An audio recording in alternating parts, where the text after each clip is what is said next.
নাটক শুধু তো অভিনয় নয়, এ হলো নিজেকে নতুন করে চেনার এক আয়না। আর সেই আয়নার সামনে দাঁড়িয়ে নতুন স্বপ্ন দেখার সুযোগ পেল চাঁদপাড়া বাণী বিদ্যাবিধি উচ্চ বিদ্যালয়ের এক ঝাঁক প্রাণবন্ত ছাত্রছাত্রী। ভারত সরকারের সংস্কৃতি মন্ত্রকের সম্মাননীয় সহযোগিতায় এবং বিভাব নাট্য একাডেমির উদ্যোগে এই স্কুল প্রাঙ্গণেই আয়োজিত হল এক অভিনব নাট্য কর্মশালা। উদ্দেশ্য ভবিষ্যৎ প্রজন্মের মনে শিল্পের বীজ বপন করা। কিশোর মনে অভিনয়ের আলো জ্বেলে দিতে এই কর্মশালাটি সুচারুভাবে পরিচালনা করলেন বিভাব নাট্য একাডেমিরই অন্যতম প্রতিভাবান শিল্পী মৈনাক। তার নির্দেশনায় মঞ্চের ভাষা, শরীরের ছন্দ আর সংলাপের মায়া যেন একাকার হয়ে গেল ছাত্রছাত্রীদের মাঝে। গান থাকে, নাচ থাকে, মিউজিক থাকে, আলো থাকে, অনেক কিছু। মঞ্চের মূল বিষয়টা হচ্ছে অভিনয়। অভিনয়ের অনেকগুলো ভাগ থাকে। আমাদের যেহেতু ভালো গান হতে পারে, তাহলে কিন্তু অভিনয়ের মধ্যেই পড়ে। তারপরে মঞ্চে অভিনয় লাগে, সেটা তুমি একটা হচ্ছে শারীরিক অভিনয়, যাকে আমরা বলি আঙ্গিক অভিনয়। ঠিক আছে, আঙ্গিক অভিনয়ে একটা খুব গুরুত্বপূর্ণ বিষয় সেটা হচ্ছে মায়ের মুখাভিনয়। মুখাভিনয় যে জানে সে অভিনেতারা মঞ্চে অনেকটা এগিয়ে থাকে। দেখে আজকে আমাদের বিষয়বস্তু মুখাভিনয়। আমরা মুখাভিনয় ক্লাস করবো 1 ঘন্টা, কিছু ইলিউশন শিখবো। মুখাভিনয় একটা বিশাল বড় জিনিস, এটা তো 1 ঘন্টায় পড়ানো যায় না। তবু আমরা কিছু ইলিউশন শিখবো আর কিছু শারীরিক অঙ্গভঙ্গি শিখবো আছে। ঠিক আছে, এবারে আমরা সবাই আস্তে আস্তে আমরা ওরা এদিকে আসবে, তোমরা এদিকে যাও, কাটা জায়গা দেবো। ঠিক আছে, বের করে দেবো, কিন্তু নাটক গায়ে ধাক্কা লাগবে। ঠিক আছে, চলো স্টার্ট।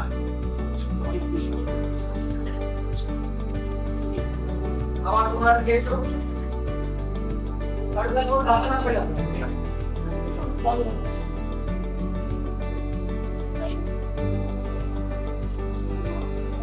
ভাই একটু ধরে গতি বাড়াও, ধাক্কা লাগবে না, ধাক্কা লাগবে না। ভাই একটু ধরে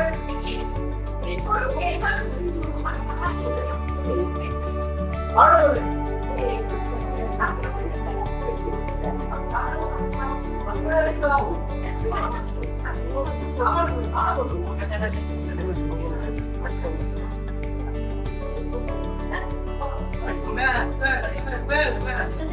পড়ে গেল একটা মিনিট আগে না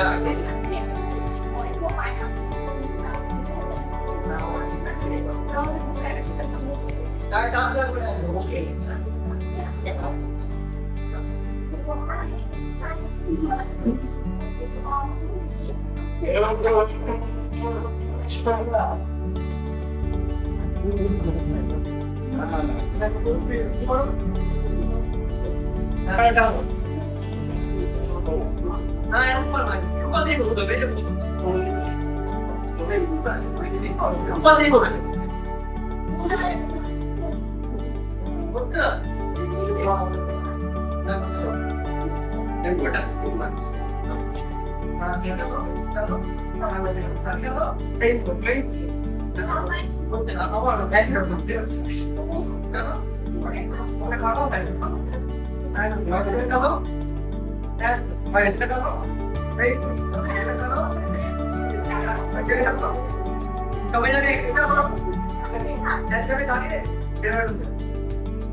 একবার ডালবা ডালবা বাবা ডালবা বাবা এটা করে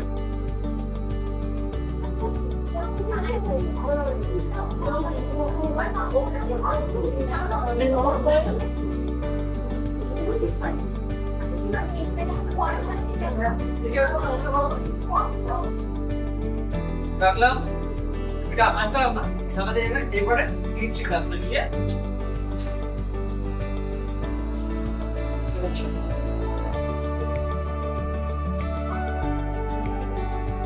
বোঝা গেছে?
মৈনাকের এই সৃজনশীল যাত্রায় যোগ্য সঙ্গত দিলেন এবং সার্বিক সহযোগিতায় পাশে রইলেন শ্রী অরুণ কুমার চৌধুরী।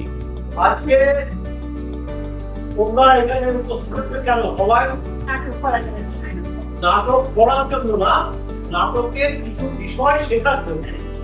তোমরা অনেকে তো নাটক করো, স্কুলে করো বা পাড়ায় করো বা বিদ্যালয়ে করো, তো অনেকে, বা অনেকে করো না, করবে আগামী দিনে। সেই নাটকের উপরে আমাদের কিছু আলোচনা। দ্বিতীয় কথা হচ্ছে, নাটক করতে গেলে তো অনেক কিছু থাকে, যেমন নাটক করতে গেলে আমাদের এই গলা স্বর লাগে, তারপরে শারীরিক অভিনয় লাগে, চরিত্রে অভিনয় লাগে, বিভিন্ন রকম উপাভিনয়তা সেগুলো লাগে, নাচ লাগে, গান লাগে, অনেক কিছু লাগে। সেইগুলো তো এই স্বল্প পরিসরে শেখানো সম্ভব না। আপনার কিছু জিনিস শেখাবো, আবার আমরা পরবর্তীকালে আলাদা তখন সারাদিন ব্যাপী ছুটি করে আমরা করবো। 1795 সালে সেই থিয়েটার থেকে, তাদের থিয়েটার থেকে আমাদের বাংলা থিয়েটার একদম তৈরি করি। তিনি কিন্তু বাঙালি না, তিনি ছিলেন রাশিয়া। রাশিয়া মানে রাশিয়ার দেশের, হ্যাঁ, রাশিয়ার লোক। তখন তারা থিয়েটার করার চেষ্টা করে এবং সেই মতো 1856 শ্যামবাজার থিয়েটার করে একটা থিয়েটার তারা থিয়েটার চালু। তারপরে আস্তে আস্তে বিভিন্ন রকম থিয়েটার, আগেকার দিনে কি হলো, এখন তো অনেক থিয়েটার হওয়া ছিল। আমার এখানে অনেক থিয়েটার হয়, বিভিন্ন জায়গায় থিয়েটার হয় বা অনেক জায়গায় হল আছে। তখন তো এই হল ছিল না, আর মানুষ পয়সা থিয়েটার করতে হবে। তখন রাজা রাজাদের বাড়িতে, জমিদারদের বাড়িতে তারা থিয়েটার হল তৈরি করে সেখানে থিয়েটার করা। সেরকম কতগুলো থিয়েটার হল তৈরি হয়েছিল কলকাতায়, ওরিয়েন্টাল থিয়েটার হল, আমাদের বেলডা আছে, বড় মতো বাড়ি বা বড় মতো ঘর সেখানে হবে না, কিন্তু জায়গায় কোথায় মঞ্চ চলেছে। তখন সেখানে ওই তোমার যে একটা বাড়ি, সেখানে নগেন্দ্রনাথ বন্দ্যোপাধ্যায়, ভুবন নিয়োগী, এরা আরো অনেক, তারা সেখানে প্রথম একজন সান্তাল বাড়ি ছিল ওখানে। সেই বাড়িতে তোমার মধুসূদন সান্তাল বলে একজন ছিলেন, তার বাড়িতে কিন্তু পয়সা দিয়ে লোকটা। এবং শ্রী সঞ্জয় সেনগুপ্ত, শ্রী নান্টু পাল, তাদের অক্লান্ত পরিশ্রমে এই কর্মশালা হয়ে উঠল এক আনন্দমুখর পাঠশালা। মঞ্চের আলো আধারি আর আত্মবিশ্বাসের পাঠ সব মিলিয়ে চাঁদপাড়া বাণী বিদ্যাপীঠের বুকে এ যেন এক নতুন ভোরের সূচনা। বিভাব নাট্য একাডেমি, শিল্পের সাথে আগামী দিনের পথে।